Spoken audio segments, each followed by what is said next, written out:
James and the Giant Peach. Chapter 13. A few minutes later, Miss Spider made the first bed. It was hanging from the ceiling, suspended by a rope of threads at either end so that it actually looked more like a hammock than a bed. But it was a magnificent affair, and the stuff that it was made of shimmered like silk in the pale light. "I do hope you'll find it comfortable," Miss Spider said to the old green grasshopper. "I made it as soft and as silky as I possibly could. I spun it with gossamer. That's much better quality thread than the one I used for my own web." "Thank you so much, my dear lady," the old green grasshopper said, climbing into the hammock. "Ah, this is just what I needed. Good night, everyone. Good night." Then Miss Spider spun the next hammock, and the ladybug got in. After that, she spun a long one for the centipede and an even longer one for the earthworm.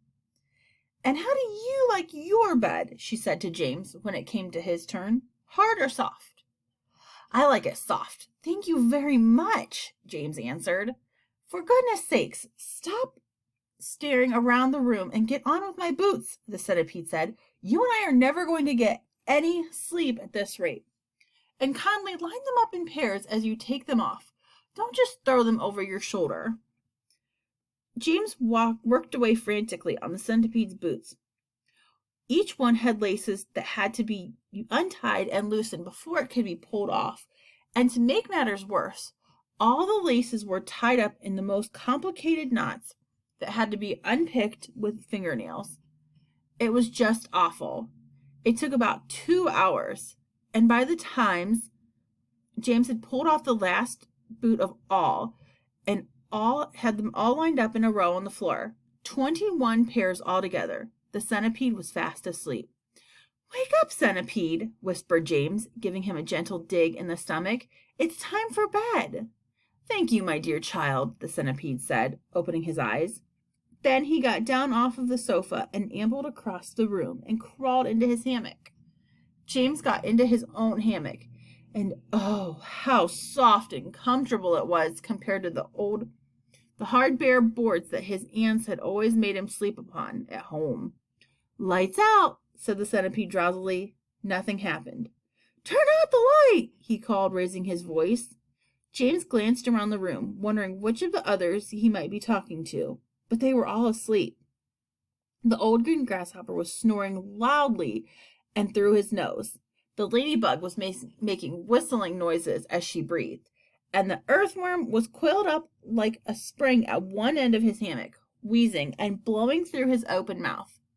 As for Miss Spider, she had made a lovely web for herself across one corner of the room, and James could hear her crouching right in the very center of it, mumbling softly in her dreams. "I said turn out the light!" shouted Centipede angrily. "Are you talking to me?" James asked him. "Of course, I'm not talking to you, you ass," the centipede answered. "That's crazy glowworm has gone to sleep with her light on." As for the first time since entering the room, James glanced up at the ceiling, and there he saw the most extraordinary sight. Something that looked like a gigantic fly without wings, it was at least 3 feet long, was standing upside down upon its 6 legs in the middle of the ceiling, and the tail end of this creature seemed to be literally on fire. A brilliant greenish light, as bright as the brightest electric bulb, was shining out of its tail and lighting up the whole room. "Is that a glowworm?" asked James, staring at the light. "It doesn't look like a worm of any sort to me." "Of course it's a glowworm," the centipede answered. "At least that's what she calls herself. Although actually you are quite right. She really isn't a worm at all. Glowworms are never worms. They are simply lady fireflies without wings. Wake up, you lazy beast." But the glowworm didn't stir, so the centipede reached out of his hammock and picked up one of his boots from the floor. "Put out that wretched light!" he shouted, hurling the boot up at the ceiling. The glowworm slowly opened one eye and stared at the centipede. "There was no need to be rude," she said coldly. "All in good time." Come on, come on, come on!" shouted the centipede, "or I'll put it out for you."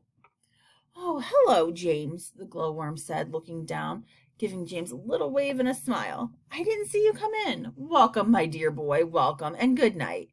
Then click. Out went the light. James Henry Trotter lay there in the darkness with his eyes wide open, listening to the strange sleeping noises that the creatures were making all around him, and wondering what on earth was going to happen in the morning. Already, he was beginning to like his new friends very much. They were not nearly as terrible as they looked. In fact, they weren't really terrible at all. They seemed extremely kind and helpful in spite of all the shouting and arguing that went on between them. Good night, old green grasshopper, he whispered. Good night, Ladybug. Good night, Miss Spider. But before he could go through them all, he had fallen asleep. Chapter 14. We're off! Someone was shouting. We're off at last. James woke up with a jump and looked about him. The creatures were all out of their hammocks and moving excitedly around the room. Suddenly, the floor gave a great heave, as though an earthquake were taking place. Here we go! Shouted the old green grasshopper, hopping up and down with excitement. Hold on tight! What's happening? Cried James, leaping out of his hammock. What's going on? The ladybug, who was obviously a kind and gentle creature, came over and stood beside him. In case you didn't know it, she said, we are all about to depart forever from the top of this ghastly hill, and we've all been living on for so long. We're about to roll away inside of this great, big, beautiful peach to a land of what? James asked. Never you mind, said the ladybug. Nothing could be worse than this desolate hilltop and those two repulsive aunts of yours. Hear, hear, they all shouted. Hear, hear.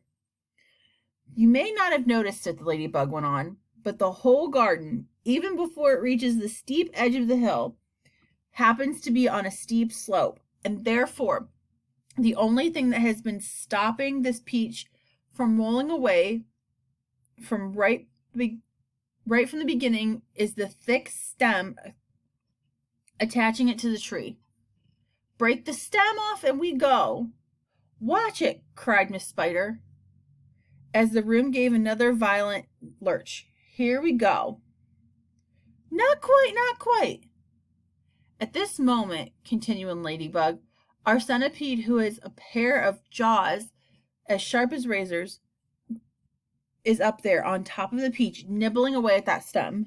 In fact, he must be nearly through it, as you can tell from the way we're lurching about. Would you like me to take you under my wing so that you won't fall over when we start rolling? That's very kind of you, said James, but I think I'll be all right. Just then, the centipede struck his grinning face through a hole in the ceiling and shouted, I've done it! We're off! We're off! The others cried, We're off! And the journey begins, shouted the centipede. And who knows where it will end, muttered the earthworm. If you have anything to do with it, it can only mean trouble.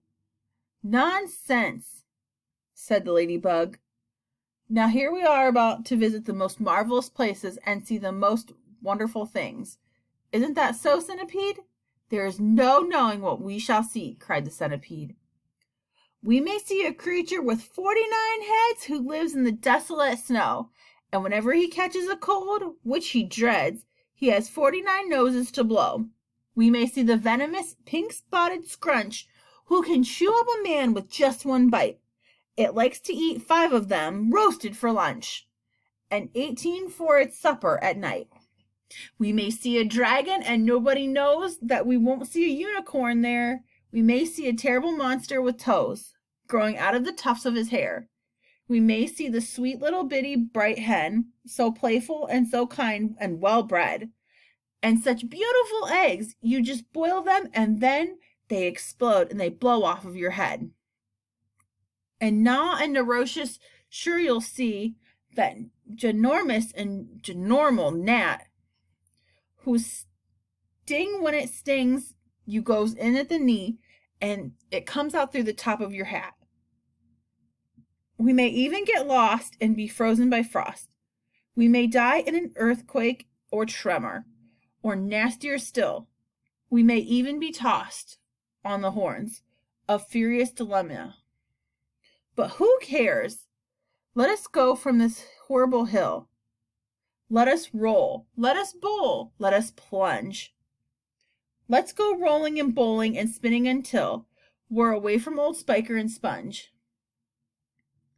1 second later, slowly, insidiously, and most gently, the great Peach started to lean forward and steal into motion. The whole room began to tilt over, and all of the furniture went sliding across the floor and crashed against the far wall.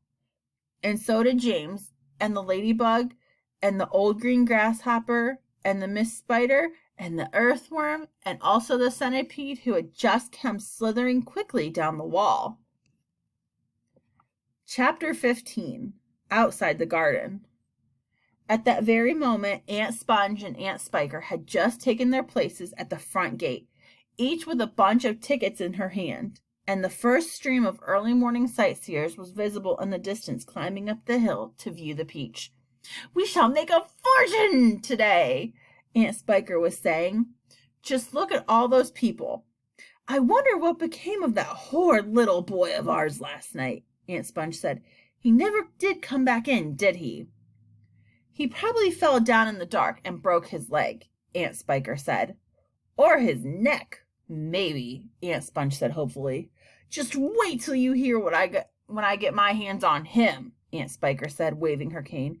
"He'll never want to stay out all night again by the time I've finished with him." "Good gracious me!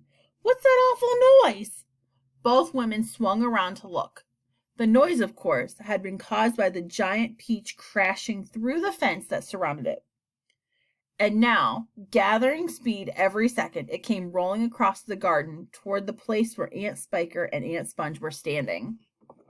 They gaped. They screamed. They started to run. They panicked. They both got in each other's way. They began pushing and jostling, and each one of them was thinking only about saving herself. Aunt Sponge, the fat one, tripped over a box that she'd brought along to keep the money in and fell flat on her face. Aunt Spiker immediately tripped over Aunt Sponge and came down on top of her. They both lay on the ground, fighting and clawing and yelling and struggling frantically to get up again. But before they could do this, the mighty Peach was upon them. There was a crunch. And then there was silence. The Peach rolled on, and behind it, Aunt Sponge and Aunt Spiker lay ironed out upon the grass, as flat and thin and lifeless as a couple of paper dolls cut out of a picture.